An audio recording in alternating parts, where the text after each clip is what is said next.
You're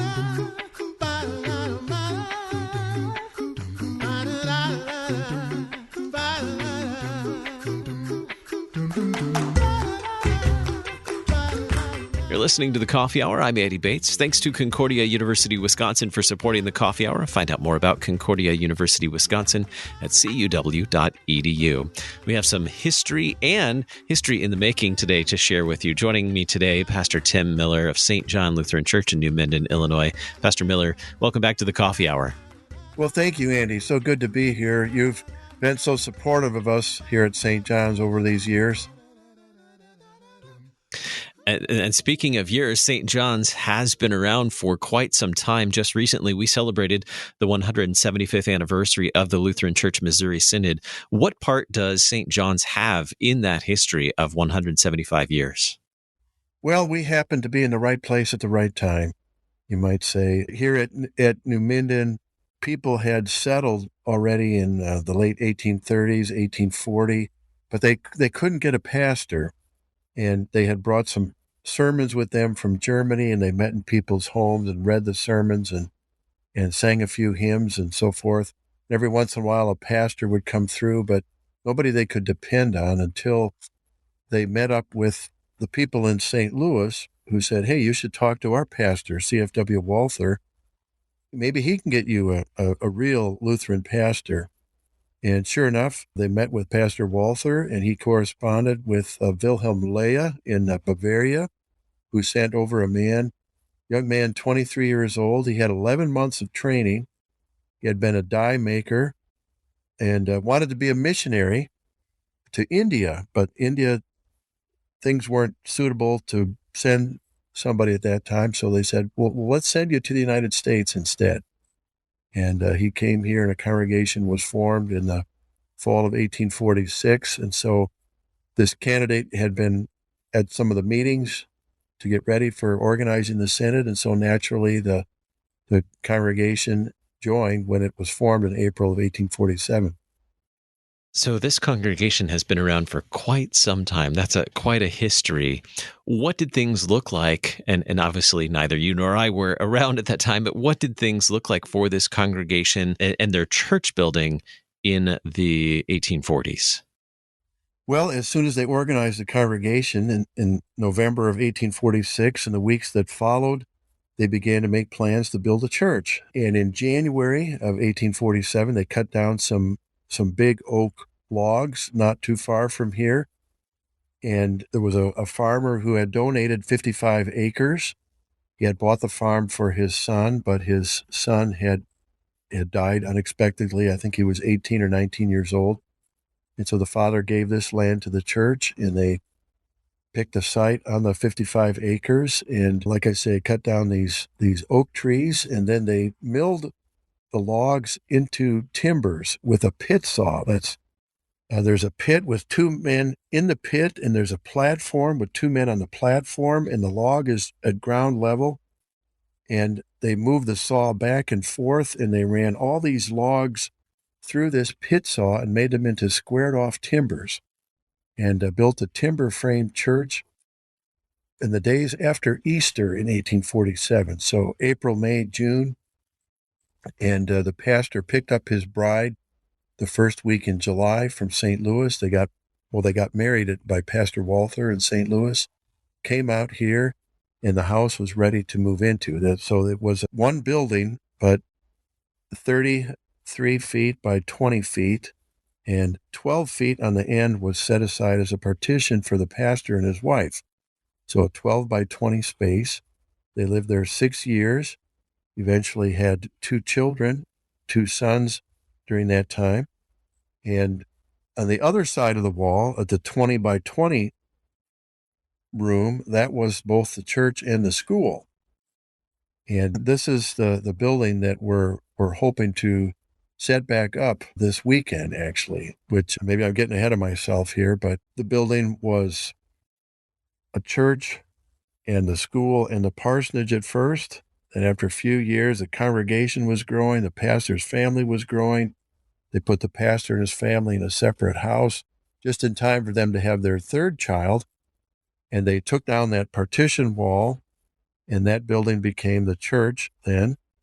And that lasted for another 10 years, and then the congregation was still growing, so they built the church where we worship now, the stone building, dedicated in 1863, and the little church became the school then, and later it was just a lower grade school, and then for about 100 years it was just a tool shed. And then just before our tornado that hit in 2013, we had moved the building to a different location, trying to make it more prominent, and we had hopes to restore it as a sort of a chapel. Well, then the tornado hit in 2013 and flattened the building, and then we had some big decisions to make about it. And, the mission of the church is not to preserve old buildings. That's really not what we're about as the church. But on the other hand, we take what God has given to us, what we've received from our forefathers, and if it can be put to use for God's mission, we seek to do so. So we had some long, hard discussions. We had some insurance money from the building, but it had been insured as a tool shed, not as a church building. And so after some discussions and some soul searching, we decided as a congregation we were going to go ahead and try to put this building back up and put it to work. And we want to call it the Jesus Sends You Missionary Chapel, because the first pastor, his name was C.F.W. Schultz. He came as a missionary. He was sent. And remember, Jesus said on the night of his resurrection, he said, "As the Father has sent me, even so I am sending you. Receive the Holy Spirit. If you forgive anyone their sins, they are forgiven. If you do not forgive them, they're not forgiven." So they're not forgiven. So Jesus sent us into the world to bring this message of forgiveness. And we are hoping that this chapel that we are resurrecting will serve as a reminder of how God is sending us into this world to bring the good news of Jesus by word and deed. We might not be sent overseas like Pastor Schultz and his wife, but God is surely sending us somewhere, maybe just to our kids and our neighbors and our co-workers, to share the love of Christ. When the tornado hit in 2013, and I remember having conversations with you and members of St. John to talk about the devastation. The tornado did quite a bit of damage in the community. What were you able to salvage from the building after the tornado in 2013? Well, it's interesting that it was actually the third tornado that had damaged that building, and what we were able to salvage were the original pieces, the pieces that were only 100 years old instead of 170 years old. They were the ones that lasted.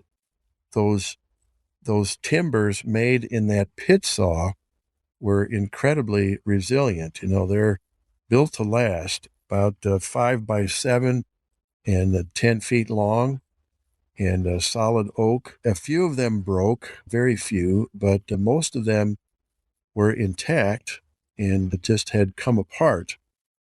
And so we were able to salvage them. And the men who built it, and we know their names, Heinrich Kasten and Christian Brink.